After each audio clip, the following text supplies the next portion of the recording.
Any news of any expectations here or any verifiable progress, Dagan? What's your take on what we might hear here? I mean, one person, a source from the State Department last night, told me, look, if we can get a list of where the nuclear sites are, or if we can get some expectation that inspectors can blow up one of those sites, get rid of some of his nuclear arsenal, that would be a major victory. We haven't had that, though, yet. It would be a major victory if we got a full list of the nuclear sites in North Korea, and we could at least compare that to what U.S. intelligence has found.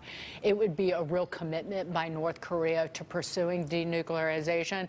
But the U.S. and North Korea so far aren't even really, we haven't defined what that looks like or what that truly means for each of the individual nations. The Wall Street Journal editorial yesterday cautioned against allowing North Korea to drag this process out after this second summit. And particularly, it doesn't look like we're going to step away from sanctions, but clearly North Korea would push us to do that and drag this out as long as possible. That's to their benefit. And I think that's a good point. So the question is, what does the administration do moving forward to make sure that North Korea can't continue to say, we are going to denuclearize at a later date? You know, will they start to increase sanctions? Will they put a deadline on North Korea the same way they did with U.S.-China trade negotiations? I think the administration is probably exploring those options. And if we don't see any kind of list, any kind of execution that we can verifiably get from North Korea today, I think that'll probably be the next step from the administration. Look, I mean, the bigger picture here, which all of you know, is that we are inching toward this no longer being a flashpoint for global instability. And so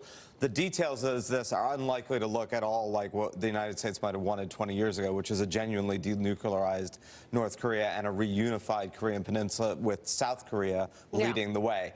But to the extent that this no longer becomes one of these areas of instability where we can attend to much more significant issues, right? The U.S.-China trade issue is and should impact our lives much more than whether or not North Korea does or does not have 15 nuclear weapons. That would have been heretical to say 20 years ago, where the expectation was nobody has nukes. And as we see now, you know, Pakistan and India are able to fight a series of limited wars while having nuclear weapons. It may not be an optimal world, but it is certainly not the end of the world. Markets don't care about India and Pakistan this morning, interestingly. You know, and that's another point, right, where you're not as worried about these things spilling out of control.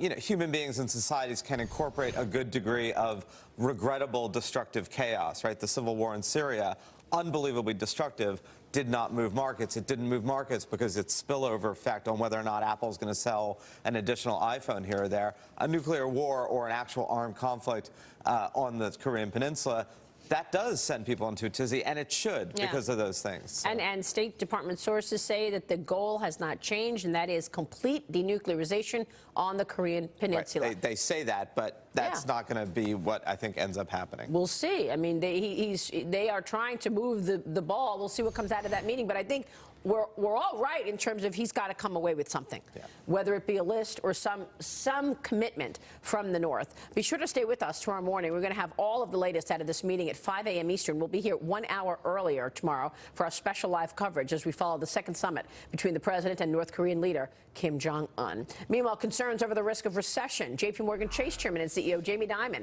telling investors yesterday at his investor day that the bank is not predicting a recession. However, they are preparing for a recession. I want to talk about this right now because J.P. Morgan preparing for a recession makes me feel like they think a recession is on the way at some point. I actually think this is an appropriate response. We have been conditioned to think that anyone even saying the R word means that it's about to happen. We need to get away from this thinking that dominated how we got into the financial crisis starting 20 years ago and start acknowledging that it's okay to say that the end of the expansion may be coming. We need to be prepared for it, but it doesn't mean that a recession is imminent, and it doesn't mean that we can't be prepared for it, which I think was the assumption after 2008. And back on January 7th, when I interviewed Jamie Dimon, he said he was not worried about a recession for 2019, but it was iffy on 2020. Zach, look, your thoughts? I think that the idea that you should prepare for negative contingencies is always a good idea. So in that sense, there's a wisdom to that approach, which is